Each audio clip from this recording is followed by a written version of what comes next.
The first time they called him weird, Daniel was 7 years old. It happened on a humid afternoon in a narrow alleyway in Cebu, where children usually played tag and basketball using a rusted hoop nailed to a crooked wooden post. Daniel wasn't playing that day. He sat on the cracked concrete, legs folded, humming softly to himself while tracing small crosses in the dust with his finger. A group of boys passed by and stopped. "What are you doing?" one of them asked, squinting. Daniel looked up with a shy smile. "I'm practicing a song for church." The boy snorted. "Church songs are boring." Another added, "You always talk about God. You're strange." Daniel didn't know what to say. He just smiled again, the way his mother had taught him to do when people were unkind. But when they walked away laughing, something inside him tightened. He didn't tell anyone about that day. Daniel lived in a small tin-roofed house near the edge of the city with his mother, Maribel, and his younger sister, Lila. His father had died when Daniel was 5, taken by a sudden illness that left behind grief and debt. Since then, Maribel worked long hours cleaning houses, sometimes leaving before sunrise and returning long after dark. Despite their struggles, one thing never disappeared from their home: music. Maribel loved to sing. She said her mother had sung to her when she was a child, and she sang to Daniel and Lila every night before bed. Old hymns, simple worship songs, songs about hope, forgiveness, and a love bigger than any pain. Daniel learned to sing before he learned to read. When he was sad, he sang. When he was scared, he sang. When he missed his father, he sang. His voice wasn't loud, but it was clear, pure, honest. It carried something that made people stop and listen, even if they didn't understand why. At church, Daniel sat in the front row. He didn't fidget like other kids. He didn't whisper or play games. He watched the choir, eyes wide, mouth moving with every word. One Sunday, when Daniel was 9, the choir leader didn't show up. The pastor looked nervous. People murmured. Then Daniel quietly stood. "I know the songs," he said, barely above a whisper. The pastor hesitated. "Do you want to try leading us, Daniel?"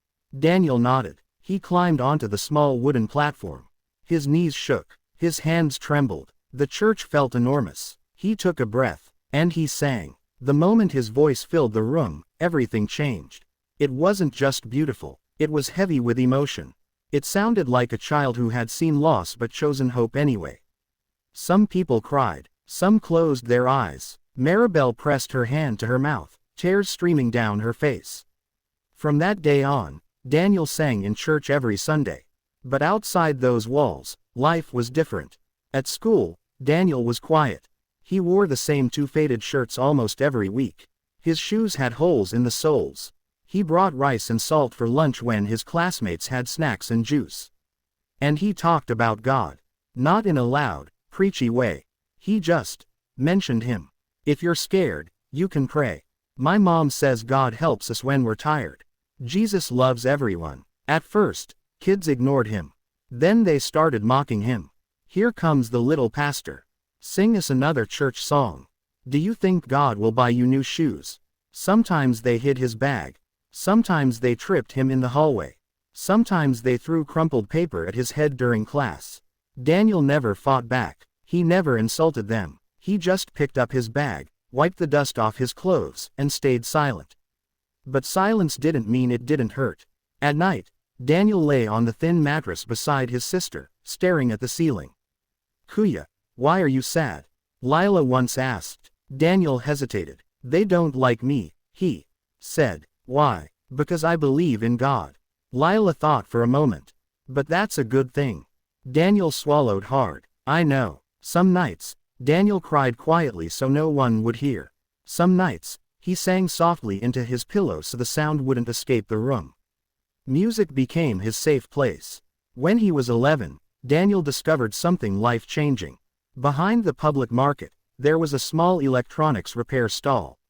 Outside, leaning against a wall, stood an old, broken acoustic guitar. One of the strings was missing. The wood was cracked, but to Daniel, it looked like treasure. He stood there every day after school, staring at it. Finally, the old man who owned the stall noticed. "You like that guitar?" he asked. Daniel nodded. "It's broken," the man said. "No one wants it." Daniel hesitated. Can I try it? The man shrugged. Daniel gently picked it up. His fingers pressed against the strings, unsure. He plucked one. The sound was rough, but it was sound. The man watched Daniel come back day after day. Sometimes Daniel just held the guitar. Sometimes he tried to tune it using a free app on an old phone someone had thrown away.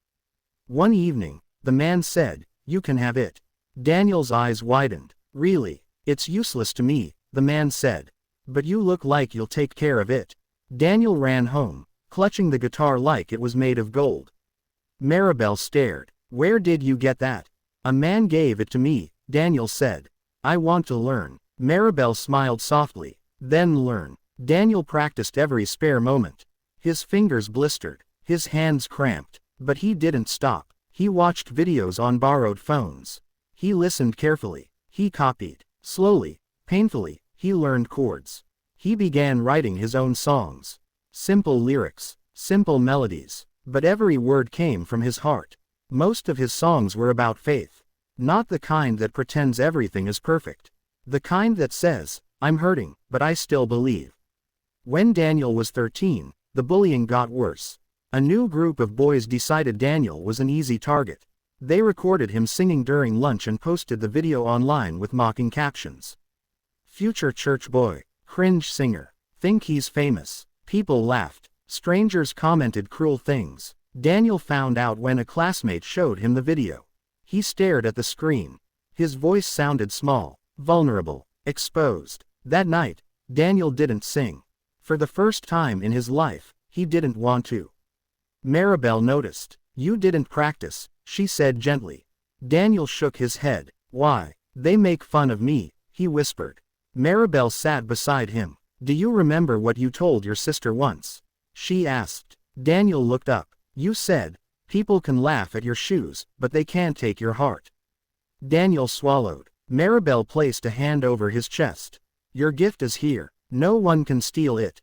But you can choose whether to use it." Daniel stared at the old guitar in the corner. "Why did God give me this voice?" he asked, "if people hate it?" Maribel's eyes filled with tears. "Maybe," she said, "he gave it to you for people who haven't heard hope yet." That night, Daniel sang again. Not loudly, not confidently, but honestly. When Daniel was 14, a volunteer group visited their church. One of them mentioned auditions for a big singing show overseas. Daniel didn't know what AGT was. But when they showed videos, his jaw dropped. Huge stage, bright lights, judges who looked like they came from another world. People whose lives changed overnight. Maribel laughed. "That's not for us." But Daniel couldn't stop thinking about it. "What if?" he whispered one night. "I tried." Maribel hesitated. "We don't even have money for a passport." Daniel nodded. "I know." Months passed. Daniel tried to forget the idea. Then something unexpected happened. A local charity heard Daniel sing at church. They were stunned. They recorded him on a simple camera. They shared the video with a talent scouting group connected to international auditions. Weeks later, an email arrived. They wanted Daniel to audition. Maribel stared at the screen in disbelief. "Is this real?" she whispered. Daniel felt dizzy. The charity helped with paperwork. They helped raise money. People from church donated small amounts. Neighbors who barely had enough themselves gave what they could. Daniel had never left the Philippines before. When he boarded the plane, his hands shook. He pressed his forehead to the window, watching the clouds. "I'm scared," he whispered. Maribel squeezed his hand. "Be brave." The AGT audition day felt unreal. The building was massive. People spoke in languages Daniel didn't understand. Everyone looked confident, stylish, prepared. Daniel wore his cleanest shirt and the same worn shoes. Some people stared. One boy whispered, "He doesn't look like he belongs here." Daniel pretended not to hear. Backstage, a producer asked, "Why are you here?" Daniel swallowed. "I want to sing for God. And, for people who feel alone." The producer raised an eyebrow. "That's it." Daniel nodded. When Daniel walked onto the stage, the lights blinded him. The audience looked endless. The judges sat behind a shiny desk. One judge leaned forward. "What's your name?" "Daniel." "How old are you?" 14. "Where are you from?" "Philippines." "And what will you sing today?" Daniel took a breath. A song I wrote. What is it about? Daniel hesitated. Being bullied, and still believing. Some audience members murmured. One judge tilted his head. Go ahead, Daniel. The music started. Just a soft guitar. Daniel closed his eyes. His first note trembled, then steadied, then soared. He sang about walking alone through crowded halls. About hearing laughter behind his back. About kneeling by his bed and asking God why it hurt. He sang about wanting to give up. About almost quitting. Then the song shifted. He sang about a voice inside whispering, "You are not forgotten." He sang about choosing love when hate is easier. He sang about believing even when belief costs you friends. His voice cracked, not from weakness, from truth. The room grew silent. No whispers, no movement. One judge slowly covered her mouth. Another leaned forward, eyes wide. Daniel reached the final line. I am not ashamed of who I am. I am not ashamed to believe. You can break my heart, but you won't break my faith. Silence. For a full second. Then the audience exploded. People stood, clapped, cheered. Some wiped tears. One judge shook his head in disbelief. Daniel, he said, that was unbelievable. Another judge spoke. You didn't just sing. You testified. The third judge leaned forward. Do you know how many people you just gave strength to? Daniel shook his head. I don't, he whispered.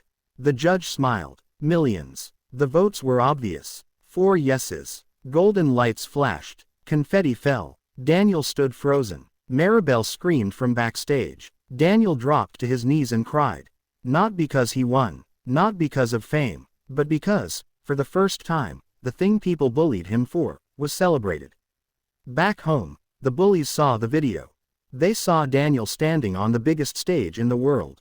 They saw millions praising him. Some felt ashamed. Some stayed silent. One boy sent Daniel a message. I'm sorry. Daniel replied with 2 words. I forgive you. Daniel's life changed. But he stayed the same. He still sang at church. He still prayed before bed. He still wore simple clothes. When asked about fame, Daniel said, I don't want to be famous. I want to be useful. He started visiting schools. He sang. He spoke. He told kids it's okay to be different. It's okay to believe. It's okay to be soft in a hard world. One day, a small boy approached him after a school assembly. They call me weird too, the boy said. Daniel knelt in front of him. Do you know what weird really means? Daniel asked. The boy shook his head. It means you're brave enough to be yourself. The boy smiled. Years later, people would remember Daniel as the boy whose song stopped a stadium. But Daniel remembered himself as something else. A scared kid. With a cracked guitar. Who chose to sing anyway. Because faith didn't make his life easy. But it gave his life meaning. And sometimes, that is the greatest miracle of all.